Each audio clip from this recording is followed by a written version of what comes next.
Hey everybody, thanks for joining White Dog Outdoors. You guys asked for it, so we're gonna deliver. We did the video, Euro Nymphing, the 5 biggest mistakes we see, and we asked you specifically, do you wanna see more detailed information on Euro Nymphing? And we've been thinking about doing a Euro Nymphing Basics for Beginners video for about 4 years, and we asked basically, do you wanna see that?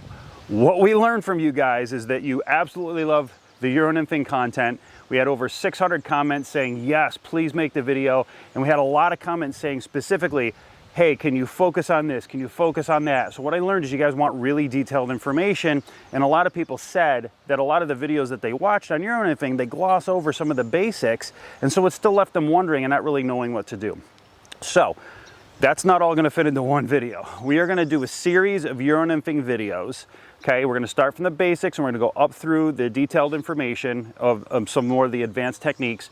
And we're gonna try to cover it from the very beginning all the way through. So whether you're completely new to Euro Nymphing or whether you've been doing it for a while or whether you even feel like you're really good at it, hopefully there's information here that's gonna help pretty much anybody, okay?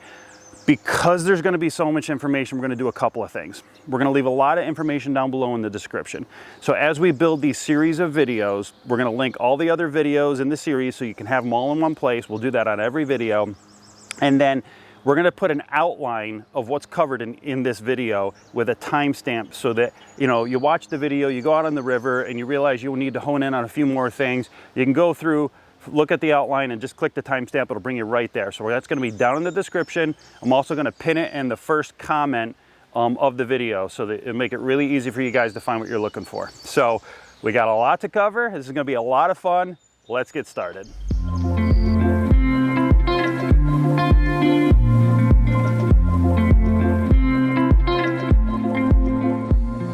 Okay, so the first thing to realize about Euro Nymphing is it is just an incredibly effective technique for catching both numbers of fish and for increasing the size of the fish that you're catching. I had been a fly fisherman for about 25 years. I did a lot of dry fly, did a lot of streamer. I hated nymphing because I could never tell what was going on with my fly.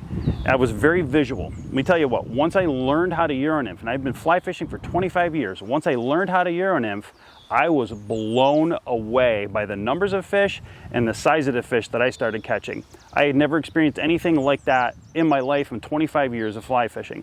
So I would highly recommend, if you want to catch more fish, if you want to catch bigger fish, I would absolutely spend time learning how to Euro Nymph. Okay, so what is Euro Nymphing really? So Euro Nymphing in its simplest form is a technique of fly fishing where we're imitating insects in their nymph or larva stage, where they spend 99% of their life cycle in their nymph or larva stage, and presenting them to trout where the trout live, right? And so the insects and the trout are both on or near the bottom of a river most of the time, right? And they're feeding subsurface most of the time. So 99% of the time you walk up to a river, you usually don't see rising trout. Now granted, if you see rising trout, put down the Euro rod, grab a dry fly rod and throw some dry flies, right? Because there's nothing more fun than having a fish rise to a dry fly, right? But most of the time, that's not what's happening. Most of the time, those fish are feeding subsurface on or near the bottom, and they're feeding on insects on or near the bottom. So it's gonna be really important that we get our nymphs on or near the bottom and moving as slowly as possible. Again, you are gonna hear me preach low and slow. That is incredibly important. Those fish are gonna be on or near the bottom and they wanna see those flies moving like they are on or near the bottom. Okay, so how do we achieve that? So what we call European nymphing is basically kind of pieces of different European techniques that were developed over the years. So you've probably heard of Czech nymphing, Polish nymphing, Spanish nymphing, French nymphing, right? These are all different techniques that were developed in European countries to target the waters that they specifically had.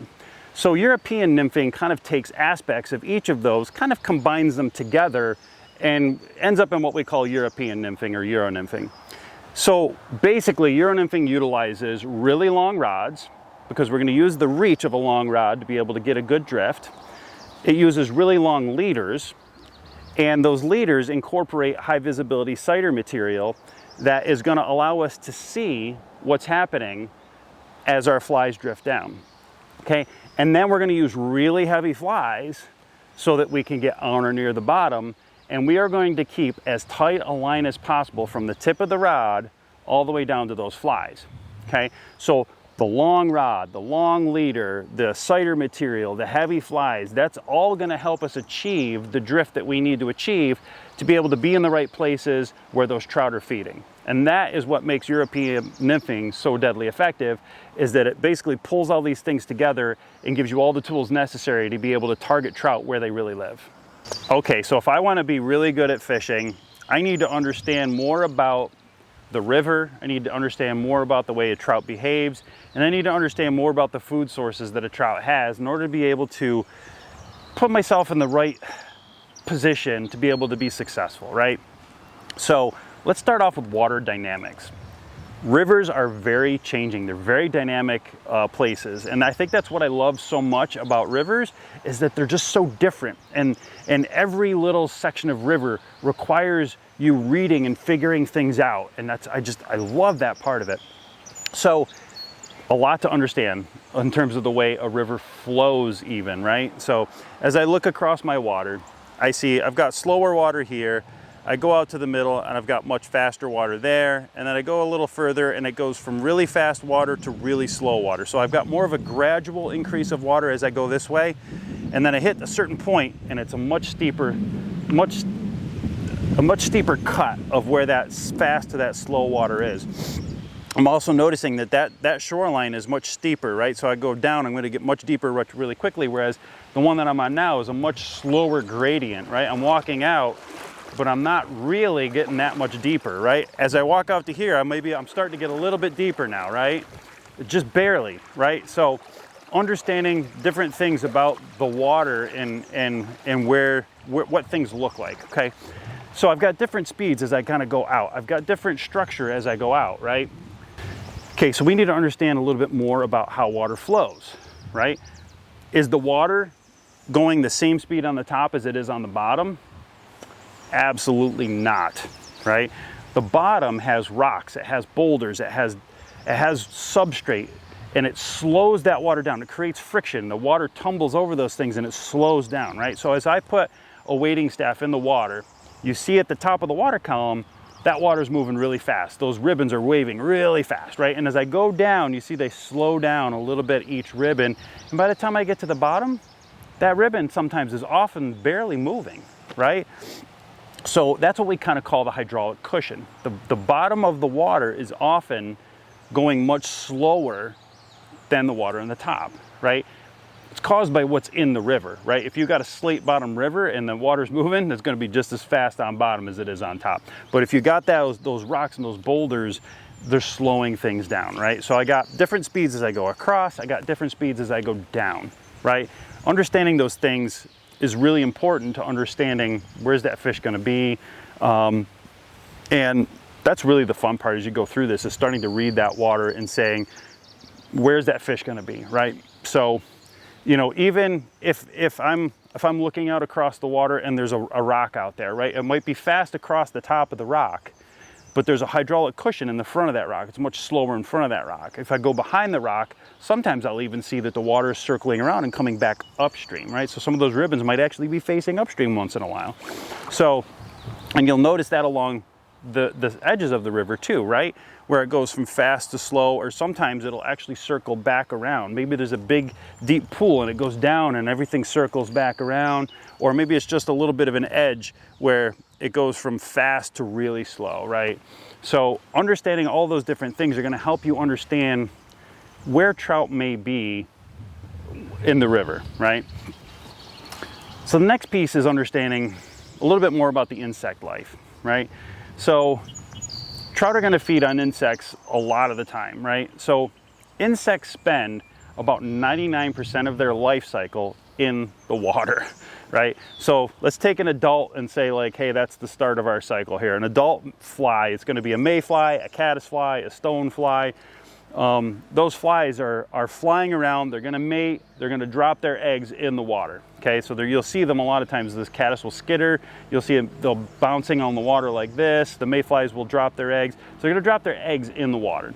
Okay, and then that dry fly is going to die, and that's what they call a spinner, when they kind of like their wings spread out and they just kind of spin down and they land on the water dead. Okay, that's your spinner fall. That's the end of the cycle for a mayfly.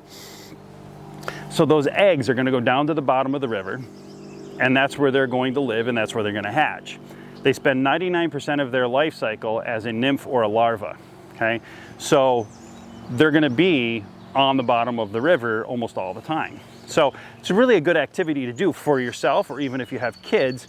I'll take my kids out. My wife and my kids love to go to the river and flip over rocks and see what's in the river, right? And so by flipping rocks, you'll actually see these nymphs. It happens very frequently. I'll bend over, pick up a rock, see what kind of insect life is in there, okay? Some of the bigger ones are going to be things like big stoneflies, and some of the more kind of medium-sized ones will be different kinds of mayflies.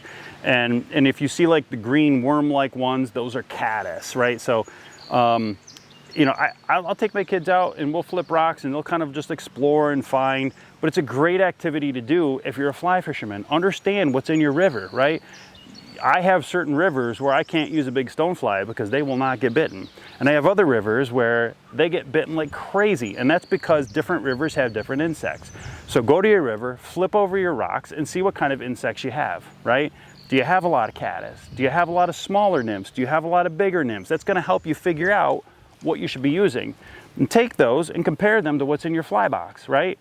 Try to match what's in the river. And those are the flies that I would generally go with, okay? Now we need to understand a little bit about trout behavior too. So if I'm a trout, what do I need? All right, let's talk a little bit about conservation first, right? If I'm a trout, I need cold, clean water. That's super important, right? As a fly fisherman, if you're out there and that temperature of the water is higher than 68 degrees, 67, 68 degrees, it's time to stop fishing those fish, okay? If you fish water, you catch fish in water that's too warm, it's going to build up that lactic acid. They're not going to recover, and you're going to have a higher mortality rate. Anything above 68 degrees is going to put too much stress on those fish. Stop fishing at 68 degrees, maybe even 67 degrees, okay? Trout really like that 65 to 55 water temperature, and that's really kind of your ideal area.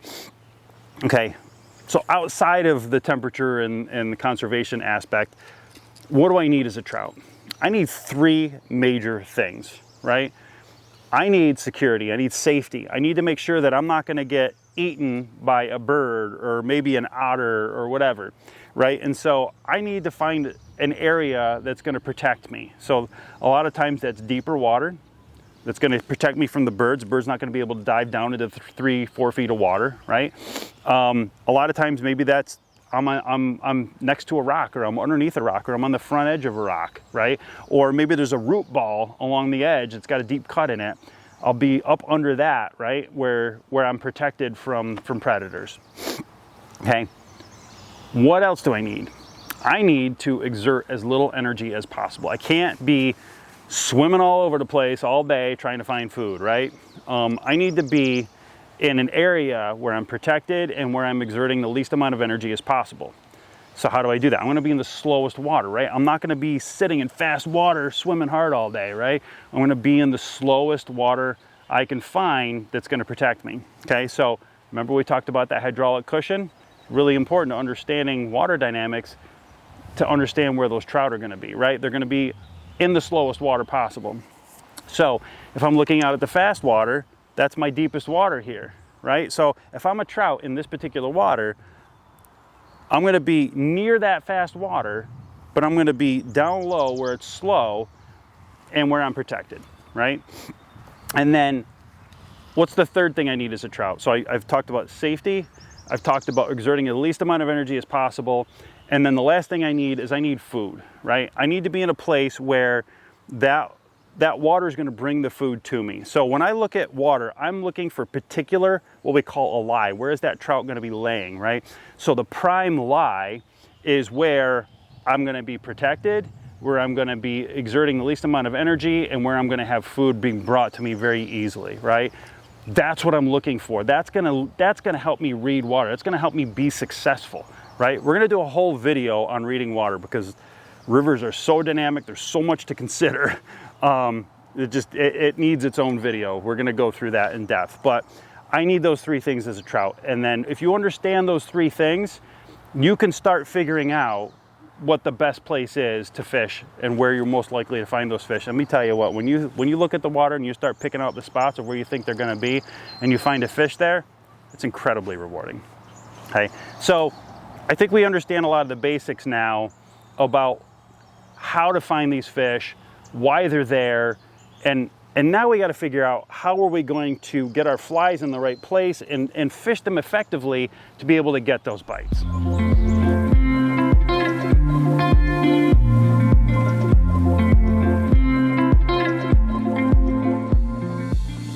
So Nymphing has a lot of specific gear and a lot of specific setup. So we're going to go into detail on that. Again, there's going to be a lot of information that I'll leave down below in the description.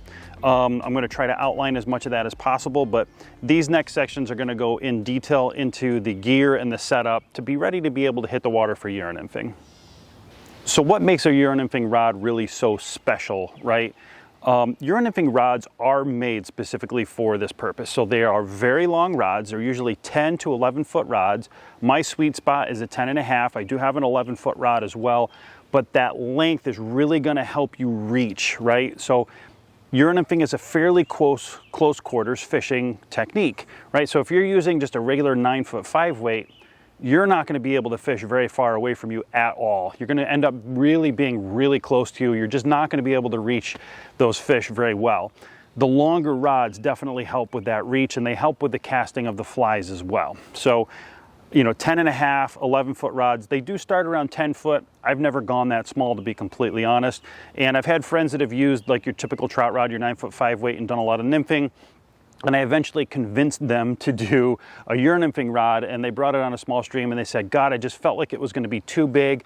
But when they started fishing with it, that worry went completely away and they felt completely at home with a 10.5-foot rod on the river. And so even if it's a small river, this extra length is really going to be extremely beneficial. The next thing I would say about Nymphing rods is their action, right? So they are built specifically for Nymphing. So here's the key part of their action. They have a really soft tip. So you'll see that hey, I've got a 10.5-foot 3 weight, right? Don't think of that as like your typical 3 weight when you're dry fly fishing that flexes all the way down into the handle, right? It's not that way. When they say a 3 weight, it's really the tip of the rod that's a 3 weight. So when I bend this rod, you'll notice really only the top third of that rod is really bending, right? So that top third of the rod is bending, but that bottom half of the rod really is much stiffer, and so it's giving you a lot of backbone. This is going to do a bunch of different things. So that soft tip is going to protect those light tippets that you're using to be able to get down to depth and to be able to catch those fish, right? So it's going to protect those tippets. This is why I say with 5X tippet, I feel really comfortable landing a 20-inch plush fish in most conditions, because that soft section of the rod tip is really going to absorb anything that the fish can throw at me, right? Now, the stiff butt section is what's going to give me the power, right? So it's going to give me the power to be able to move a fish, and that extra length gives me a little more leverage to be able to move the fish, right? So in combination of having a stiff butt section but a really flexible tip, it's really giving me all the tools necessary to be able to reach the fish, to be able to hook the fish, and then to be able to fight the fish and protect my line while doing it. So with a good Nymphing rod and a skilled angler, they can handle big fish on pretty light line. So if you're getting into Nymphing and you really don't have a lot of budget to be able to invest in an entire setup, I would say the most important piece that I would invest in would be a Nymphing specific rod. There are so many different rods out there these days. Back when I started to get into it, they weren't everywhere. And now every rod manufacturer is basically making Nymphing rods. So the 2 rods I have one of them, probably one of the best Nymphing rods. It's the Sage ESN 10.5-foot 3 weight. This thing is an absolute dream. My other rod is a Redington. They don't make that specific one anymore, but it's a Redington Hydrogen. I wanted one with a little more reach, one that was less expensive that I could use when I was guiding and I wouldn't have to worry about somebody breaking it. And that's the Redington Hydrogen, and it's an 11-foot 3 weight. And you can feel the difference between the rods, but both of them are leaps and bounds above just a standard like 9-foot 5 weight. So even if you don't have a ton of money, there's tons of rods out there that are low budget, that are gonna do a really good job. They might not be like the incredible stick that I have here, but there are plenty of good rods out there that are not gonna break the bank. And that is where I would spend the money. Spend the money on getting a Euro-specific rod. Okay, and the next part really is the reel, right? So that's the other piece of our setup here is the reel. And I wouldn't say spend a ton of money on a reel, but I also don't think it's just gonna hold line. There's a lot of people out there that say, hey, you don't really need anything for a reel. You can really use kind of a junky reel. I disagree with that. The one thing I wanna see in a reel is that it is going to have a very smooth drag. When you're nymphing, not only are you gonna find a lot of fish, you are gonna start finding big fish, right? So when you hook into that 20, 22-inch fish and it's gonna run, you want a good smooth drag. So when a fish is pulling, I want that knot line coming out really nice and smooth, buttery smooth, right? I don't want it jerky. I don't want it going fast and then slow. And if you have a bad reel, that's exactly what it'll do, and it'll tangle you up and you will lose the fish of a lifetime because you didn't have a good drag system. Don't make that mistake. Get something, it doesn't have to be expensive, but get something that's gonna have a smooth drag. The other piece of the reel is when you're sizing a reel. So granted, this is a 3-weight, right? This reel is really a 5-6 weight. So I've stepped up that reel, and the reason is rod balance, right? So a good rod is going to balance in the tip of the cork. If it balances in the tip of the cork, that means it's very well balanced from tip to heel, basically, right? And so when you're holding that rod out at length, it's going to be a little less stress on your hands and on your arm. Now, I've heard a lot of people say balance really doesn't matter that much. I can tell you that it does matter somewhat. This rod is just so much lighter that it's just so much easier on me in general, just because it's so light, but it's also incredibly well balanced. So let me switch over to my Redington real quick. Now my Redington, I've got it in hand and I can already feel it is much heavier in the tip, right? It's definitely a lot heavier rod than my Sage. And granted, it's 6 inches longer, but it really has nothing to do with it. It's just the quality of the rod itself. It's a good rod, but it's not top of the line rod, right? And so this rod is balanced with, again, a 5-6 weight reel, but this reel is a little bit lighter. And watch when I try to balance this rod in the cork. You'll notice that thing takes a nosedive hardcore, right? The back of my rod is way lighter than the tip of my rod. So that rod balances way further up, several inches up onto the shaft. That's gonna put a little more strain on my arm and on my shoulder. And just because this is a little bit heavier rod, it's gonna put more strain on my shoulder anyway, because if I'm holding it out, it's more weight on my shoulder anyway. So, you know, not everybody can go out and get a Sage ESN or one of the top line rods. So I think whatever's in your budget, spend it on the rod, and then get a reel that has a smooth drag, doesn't have to be expensive. And then you could even skip the Nymphing line, but we're gonna talk about lines in a little bit anyway.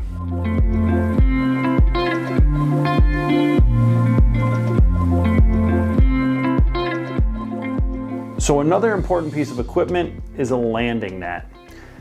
If we're gonna be fishing for these fish and we're gonna be releasing them, then we wanna make sure that we're releasing them healthy, right? So a landing net is really gonna help you do that. It's going to protect the fish while it's in your care, basically.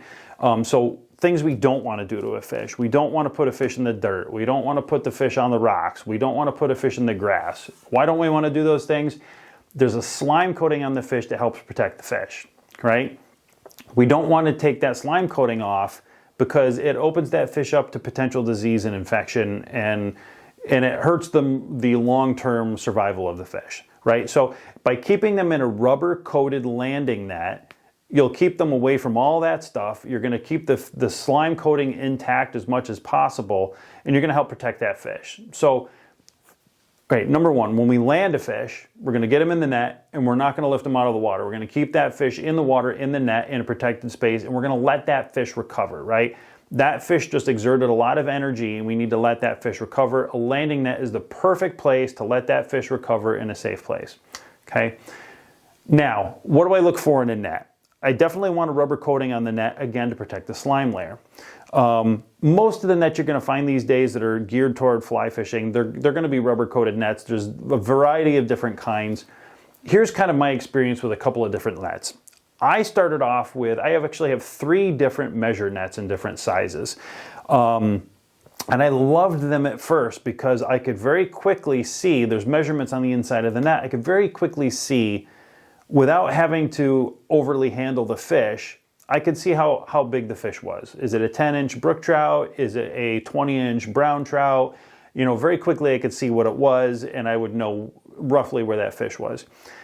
What I found with the measure nets, though, is they catch way too much water. So if you're fishing in fast water and you're trying to net a big fish in fast water, that net catches so much water, it's actually really hard to move it, and it actually kept me from landing a couple of big fish faster than I could have.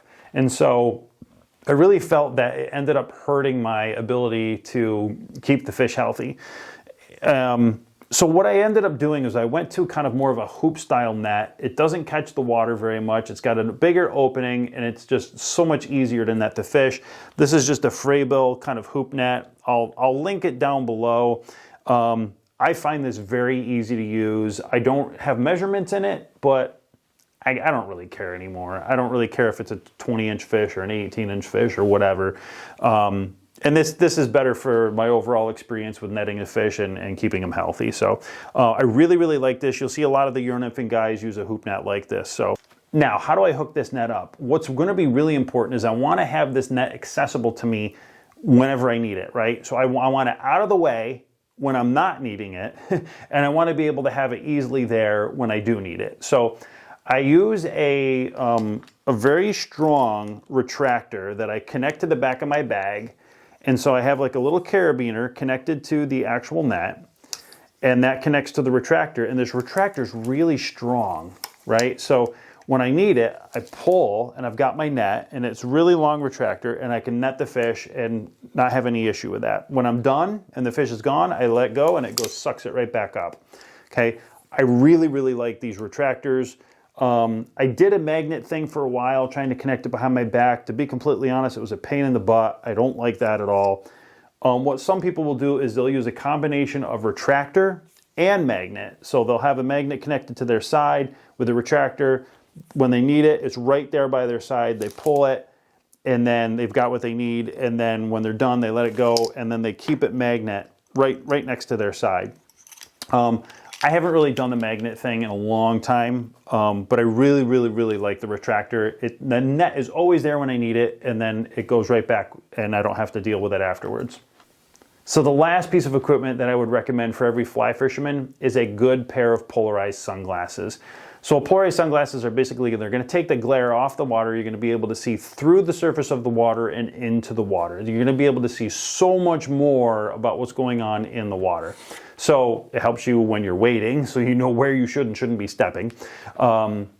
But it helps a lot in terms of understanding what's underneath the water, right? How deep is it? What's the structure look like? Maybe you'll even see some fish, right?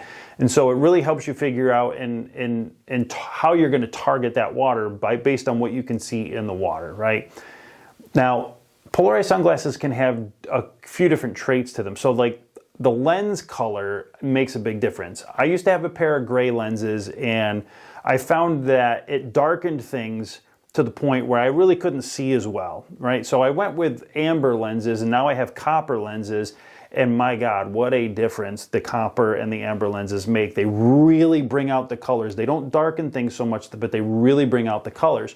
And so if you're a Nymphing and you're using that high visibility cider material, right, and you're having a hard time seeing your cider in some situations, first of all, it's going to remove the glare, but it's really going to help those colors of your cider pop. You're going to be able to see that cider so much easier by using a good pair of polarized sunglasses with the copper or amber lenses. So that's what I would recommend if you're going out there and you're going to be doing your nymphing. Get a good pair of polarized sunglasses with copper or amber lenses.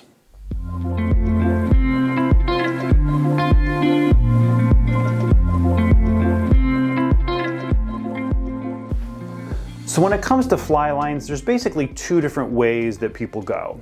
If you want, you can invest in a fly line that's made specifically for Nymphing, or you can use what they call a mono rig. So here's the key concept. When we're Nymphing, we really need to keep contact with our nymphs. So we're going to keep a tight line between the tip of the rod all the way down to the nymphs. That's really important when we're urinymphing, right? To be able to feel and see what's going on, we really need to keep that tight line.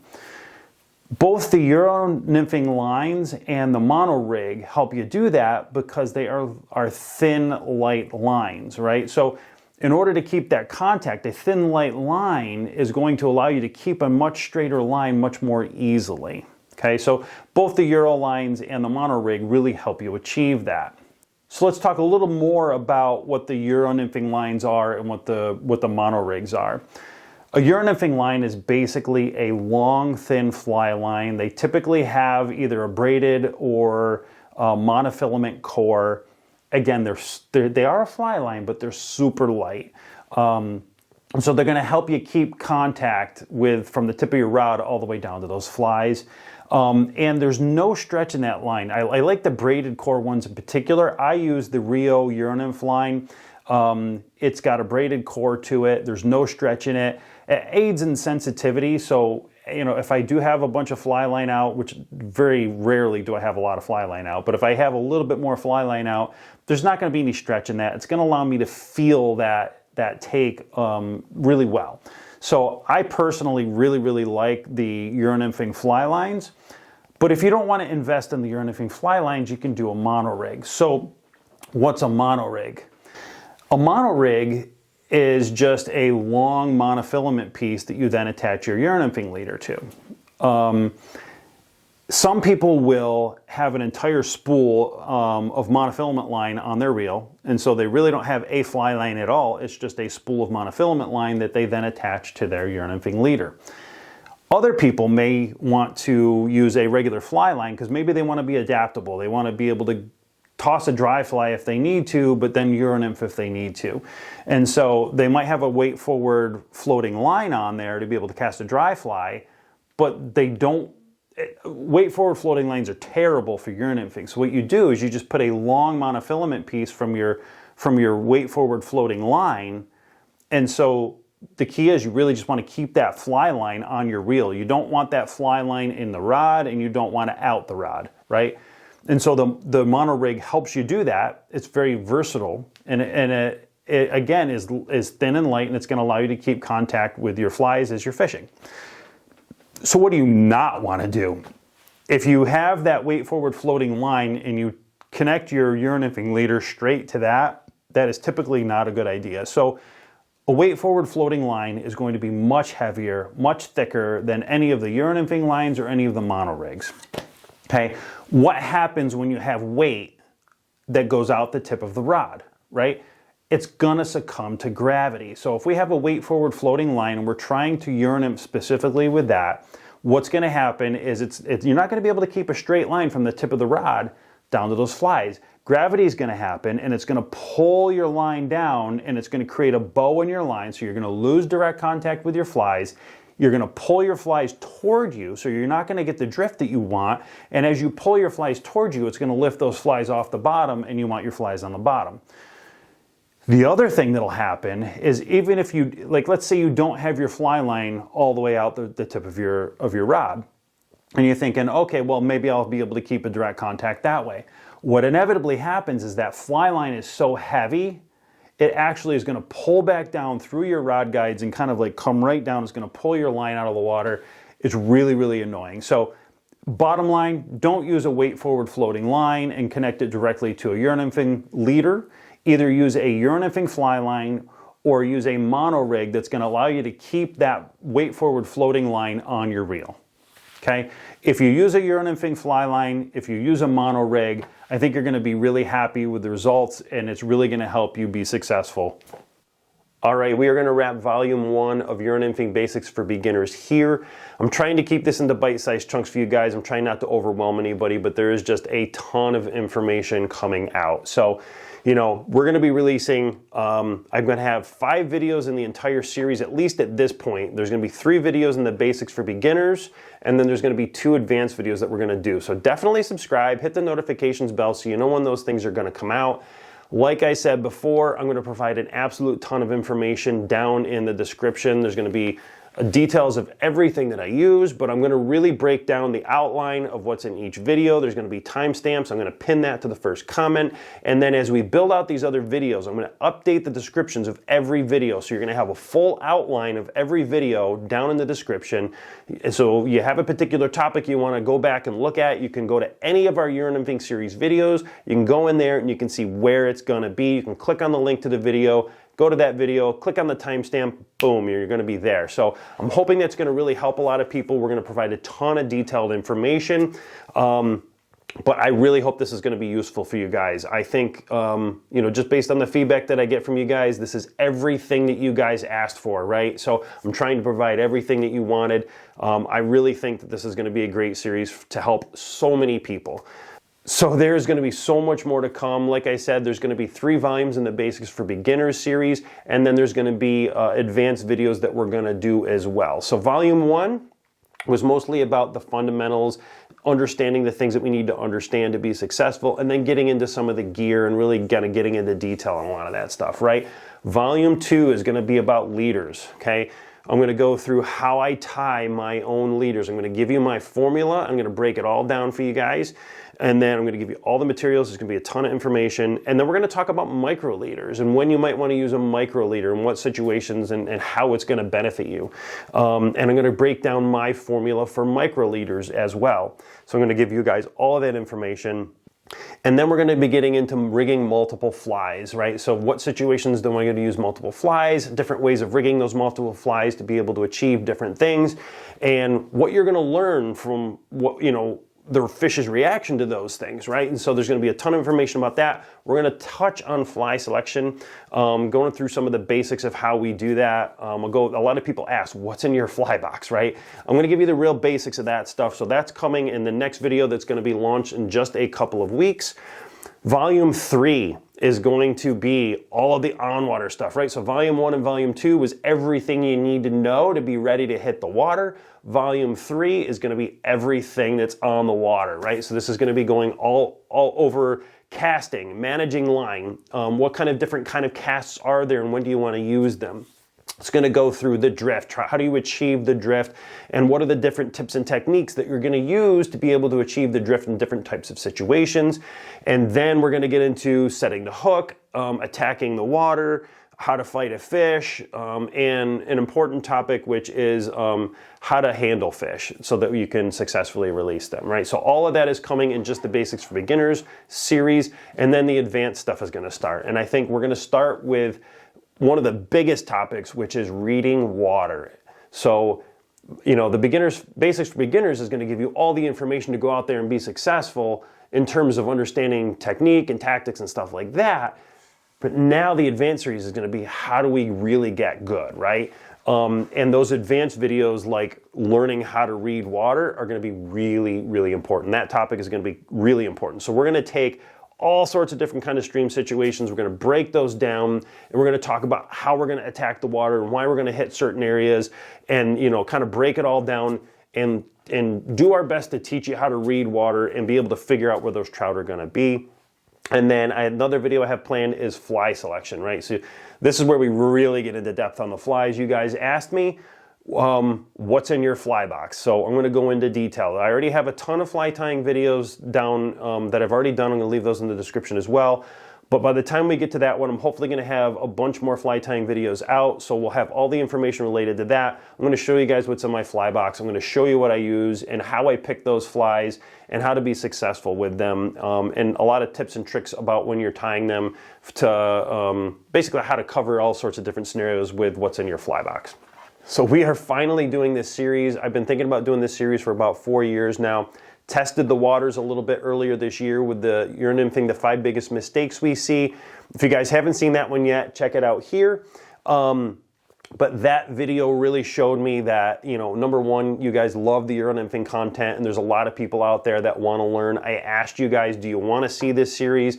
What do you want to see specifically? And I got to tell you, over 600 comments in the first couple of weeks blew me away.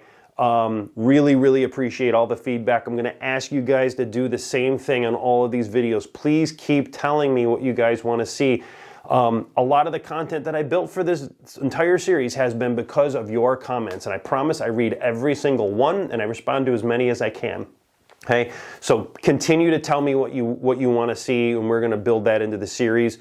One of the other great things about this series is we are already connecting with people from all over the world, and it's been absolutely amazing. I mean, we got people reaching out to us from Argentina, Austria, New Zealand, Australia, Italy, France, Scotland, like all over the world. It's blowing me away. So, I just really appreciate all the support, whether you're local to us and you've been with us for a long time, or whether, United States, Canada, or throughout the rest of the world. I definitely appreciate the support. I hope you guys will consider joining us for the rest of the series and the rest of our adventures along the way. We have so much more coming, and I can't wait for all of it. So anyway, we're going to wrap this here. Thank you again for all the support, and we will see you soon for our next in the Nymphing series and for plenty of adventure along the way.